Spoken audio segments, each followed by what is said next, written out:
রোদ উঠেছে পুরো দমে, ঘাসে শিশিরের চিহ্নটুকু নেই, যেন প্রকৃতিও ক্লান্ত হয়ে পড়েছে। বাতাসে ধুলোর গন্ধ, কিন্তু এই গন্ধ গ্রামের মানুষের জন্য নতুন কিছু নয়। তাদের জন্য নতুন শুধু একটাই জিনিস, সেই পাগল লোকটা আবার ভোরবেলা বেরিয়েছে। রফিকের দাদা রফিককে বলল, ওরে রফিক, দেখ পাগলটা আবার হাটের দিকেই যাচ্ছে। উত্তরে রফিক বলল, হ্যাঁ দাদা, হাতে ওই বাঁশের ছড়িটা কোথা থেকে পাই জানি, কালও দেখেছিলাম, ওইটা দিয়ে গাছকে পেটাচ্ছিল। লোকটার নাম রায়হান, তবে কেউ তার রায়হান বলে না, সবাই বলে পাগলা রায়হান। কারোর কথায় সাড়া দেয় না, মুচকি হাসে, নিজের মতো কথা বলে, আবার নিজের মতো চুপ করে যায়। কখনো হঠাৎ করে মাটিতে বসে পড়ে, মুখে বলতে থাকে আল্লাহর নাম। একবার এক কিশোর জিজ্ঞাসা করছিল, চাচা আপনি কি সত্যিই পাগল? উত্তরে সেই পাগল অর্থাৎ রাহান বললেন, আমি এমন কিছু শুনি যেগুলো কানে নয় হৃদয়ে পৌঁছায়। তখন ওই কিশোর বলল, কি বললেন? উত্তরে রাহান বললেন, তুমি যখন শুনতে শিখবে তখন আর প্রশ্ন করতে হবে না। এই কথা বলে রাহান সেখান থেকে চলে গেল। কিন্তু এবার পরিস্থিতি আরেকটু অন্যরকম। সামনে কুরবানি ঈদ আসছে, অথচ গোটা গ্রামে একটিও পশু নেই। খরা এতটাই ভয়ানক যে ঘাস জন্মায় না। হাটে গেলেও শুধু শুনতে পাওয়া যায় ক্রেতাদের কান্না আর বিক্রেতাদের দীর্ঘশ্বাস। মসজিদের বারান্দায় লোকেরা ভিড় করেছে। তার ভেতর থেকে একজন বলে উঠল, এইবার মনে হচ্ছে ঈদও হবে না, কুরবানি তো দূরের কথা। আল্লাহ না করুন ভাই, ঈদের দিন ঘরে বসে থাকলে ছেলেপুলে কাঁদবে। তার পাশ থেকে আর একজন বলে উঠল, আর বলবেন না, গত 3 বছর ধরে এমন কষ্ট দেখিনি। হঠাৎ এক বৃদ্ধ মুখ তুলে বললেন, আচ্ছা পাগলা রাহানকে কেউ দেখেছে? আজকাল সে অনেক চুপচাপ হয়ে গেছে, তাই না? তার পাশ থেকে আর একজন বলে উঠল, ওই তো সকালে পাহাড়ের দিকে হাঁটছিল একা একা, মুখে কোরআনের আয়াত পড়ছিল, কি যেন শুনতে পেলাম না। তারা জানতো না ওই পাগলা মানুষটাই এক অদৃশ্য দায়িত্ব নিয়ে হেঁটে চলেছে। রাত গভীর হতে না হতেই রাহান ফিরে এলো পাহাড় থেকে। হাতে মাটি লেগে আছে, জামার কলার ছিঁড়ে গেছে, কিন্তু চোখে অদ্ভুত এক শান্তি। এক শিশু তার পথ আগলে দাঁড়ালো। চাচা আপনি কি এবার কুরবানির জন্য কিছু এনেছেন? রায়হান হাঁটু গেড়ে বসে বলল, যদি আল্লাহ চান তোমাদের জন্য এমন কিছু আসবে যা কোনো হাটে নেই, যা কোনো দামে কেনা যায় না। শিশুটি বলল, কি আসবে চাচা? তোমার ঈদের হাসি। ছেলেটা কিছু বুঝলো না, দৌড়ে মায়ের কাছে লোকালো। রাহান আবার হাঁটা শুরু করলো। এবার গ্রামের পথ ছেড়ে সে আরো দূরে চলে গেল। পাহাড়ের গায়ে দাঁড়িয়ে সে এক পাথরের উপর দাঁড়িয়ে হাত তুলে বলল, হে আমার রব, যদি এই জাতির ঈদ তুমি ফিরিয়ে দিতে চাও তাহলে আমি প্রস্তুত। তুমি কেবল চাও তাকওয়া, আর আমার দেহ রক্ত সব তোমার। তুমি চাও অন্তরের কোরবানি, আমি সেই কোরবানির জন্যই এসেছি। পাহাড়ের বুক যেন কেঁপে উঠল হালকা করে। রাহান চোখ বন্ধ করে বলল, শুরু হোক আমার ঈদ তোমার পথে। মসজিদের ইমাম সাহেব গম্ভীর মুখে বললেন, দোয়া ছাড়া আর কিছু করার নেই ভাইজান। আল্লাহর রহমত না এলে এবার তো ঈদের নামাজও যেন কষ্টের মধ্যে পড়ে যাবে। এক বয়স্ক মুসল্লি কাপা গলায় বলল, বছরের পর বছর ধরে তো কোরবানি দিয়েছি, তবু কেন এমন হলো? আর একজন ফিসফিস করে বলল, সব বুঝতে হলে ওই পাগলা রাহানকে খুঁজে বের করতে হবে। ওর আচরণে কিছু একটা রহস্য আছে। গতকাল আবার পাহাড়ে গিয়েছিল। ওদের ভেতর থেকে একজন বলে উঠল, ওর চোখে আমি আগুন দেখেছি, কিন্তু সে আগুন পোড়ায় না, আলো দেয়। রাতের ঠিক মাঝারি সময়ে গ্রামের বাইরে বিশাল এক আওয়াজ। লোকজন চমকে উঠল। দূরের মাঠে ঝলকে উঠেছে লালচে আলো। কেউ বলল, ভাইরে আগুন না তো। আবার কেউ বলল, না রে ভাই, আগুন হলে ধোঁয়া উঠত। এটা যেন আলোর ঢেউ। লোকজন দৌড়ে গেল মাঠের দিকে। মাঠের এক কোণে দাঁড়িয়ে আছে রাহান, তার সামনে বিশাল এক দণ্ডায়মান ষাঁড়। গ্রামের প্রধান ছুটে এসে জিজ্ঞাসা করল, এটা কি রায়হান, কোথা থেকে আনলে? রাহান চুপচাপ দাঁড়িয়ে, চোখে জল, কণ্ঠস্বরে কম্পন, বলল, আমি তো কিছু আনিনি, শুধু বলেছি আমরা তোমার জন্য কিছু দিতে চাই। হে আল্লাহ, আর যদি না পারি কিছু দাও, আমাদের কিছু কুরবানি করার মতো। তারপর লোকজন স্তব্ধ, কেউ জানে না কি বলবে। এক মহিলা ভয়ে কাঁপতে কাঁপতে বলল, রাহান ভাই, এটা কি আপনি বানিয়ে এনেছেন কোনো জাদু দিয়ে? রাহান হেসে উঠল, খুব আস্তে, খুব গাঢ় সেই হাসি। বলল, আমি তো পাগল, আমি কি আনবো? এ তো এসেছে যেখানে তাকওয়া ছিল, তোমাদের ভিতরে তাকওয়া ছিল না, তাই আমি চাইলাম। গ্রামবাসীরা বোবা হয়ে দাঁড়িয়ে থাকে। রায়হান তখন ওই সাদা ষাঁড়ের পাশে দাঁড়িয়ে বলে, কাল ঈদের নামাজ শেষ করে কোরবানি হবে, কিন্তু মনে রাখো এই কোরবানি শুধু গোস্ত পাওয়ার জন্য নয়, বরং যার হৃদয়ে তাকওয়া নেই তার হাত দিয়ে কোরবানি গ্রহণ হয় না। রাত শেষ হতে না হতেই রাহান সেই সাদা ষাঁড়ের পাশে গিয়ে দাঁড়ায়। তার মাথায় হাত রেখে বলে, তুই জানিস আমি তো নিজেই কোরবানি করতে চেয়েছিলাম, কিন্তু আল্লাহ তোকে পাঠালেন। তুই কি জানিস এর পিছনে কি আছে? ষাঁড়টি ধীরভাবে মাথা নাড়ালেন, যেন সে সত্যি বুঝে গেছে। এদিকে গ্রামের শেষ প্রান্তে একদল লোক জড়ো হয়েছে গোপনে। এটা সহ্য করা যায় না, এক পাগল এসে পুরো গ্রাম চালাবে। আল্লাহর অলি বলে ছড়িয়ে দিল, কালকে ঈদের দিন সবাই রাহানকে মাথায় তুলবে। না ভাই, এই ষাঁড় কোরবানি হতে দিব না। কোথা থেকে এনেছে কে জানে, যদি এটা দিয়ে কিছু হয়ে যায় তাহলে আমাদের মুখ দেখানোর জায়গা থাকবে না। তারা ঠিক করে রাতেই ষাঁড়টাকে মেরে ফেলবে।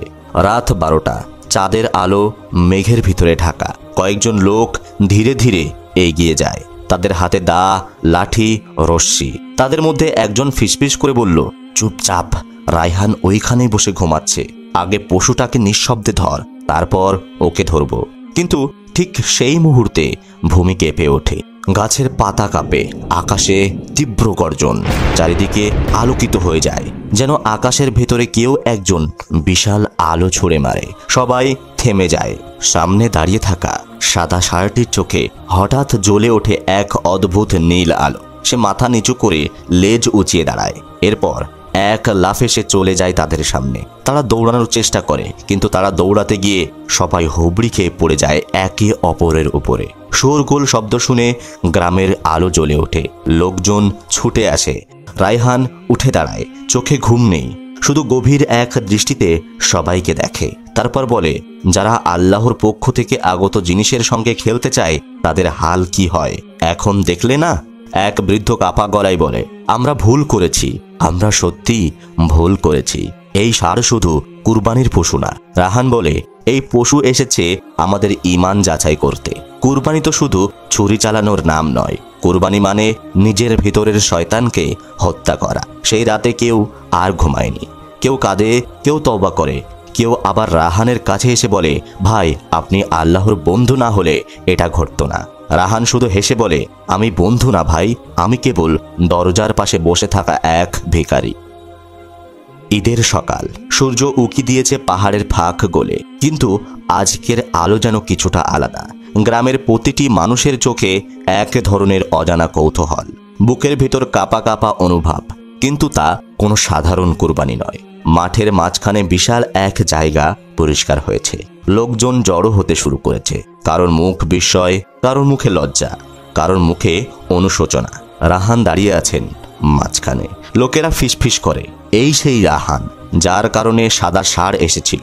গত রাতে যা হলো কেউ না দেখলে বিশ্বাস করত না। আল্লাহর কোনো গোপন রহমত ছাড়া এটা সম্ভব না। নামাজ শেষ হয়। রাহান ইমামের পাশে দাঁড়িয়ে সবাইকে উদ্দেশ্য করে বলে, বন্ধুরা, আমরা অনেক পশু কুরবানি করি, কিন্তু নিজের অহংকার, হিংসা, রাগ এসবকে কুরবানি করি না। আল্লাহ বলেন, তোমাদের মাংস ও রক্ত তার কাছে পৌঁছায় না, পৌঁছায় শুধু তোমাদের তাকওয়া। সূরা হাজ আয়াত 37। আজকের এই কুরবানি আমাদের জন্য একটা পরীক্ষা। লোকেরা মাথা নিচু করে। সাদা ষাঁড়টি মাঠের এক কোণে দাঁড়িয়ে আছে। রাহান ছুরি হাতে নেন, কিন্তু আশ্চর্য, হঠাৎ এক ঝলক আলো নেমে আসে আকাশ থেকে। লোকেরা চোখ মুছতে মুছতে যা দেখে তাতে কেউ কথা বলতে পারে না।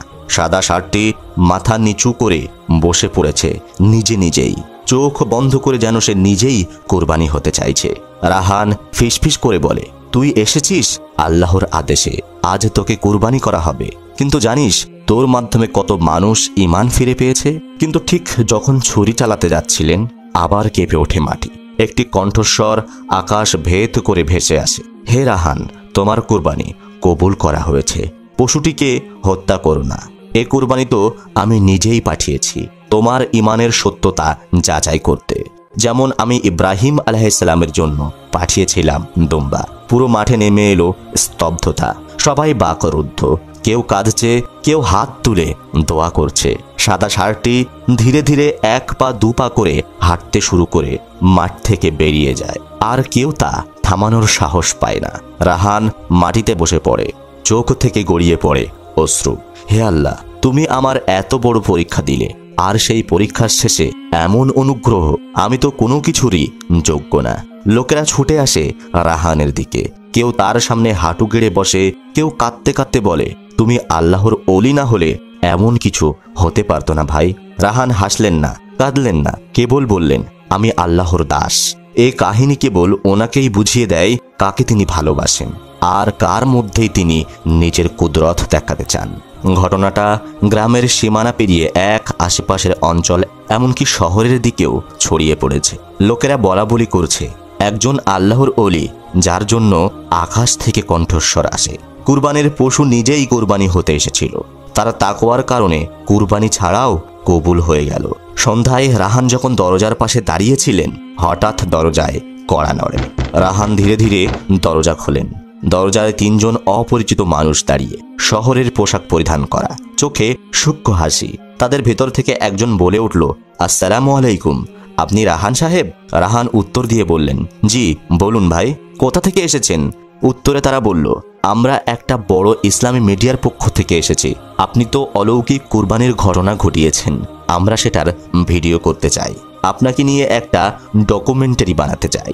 রাহান একটু চুপ করে মৃদু হাসলেন, ভাই, যেটা ঘটেছে তা আল্লাহর কুদরত, আমি কিছু করিনি। আর এই ঘটনা নিয়ে শোরগোল করাটা উচিত হবে কি?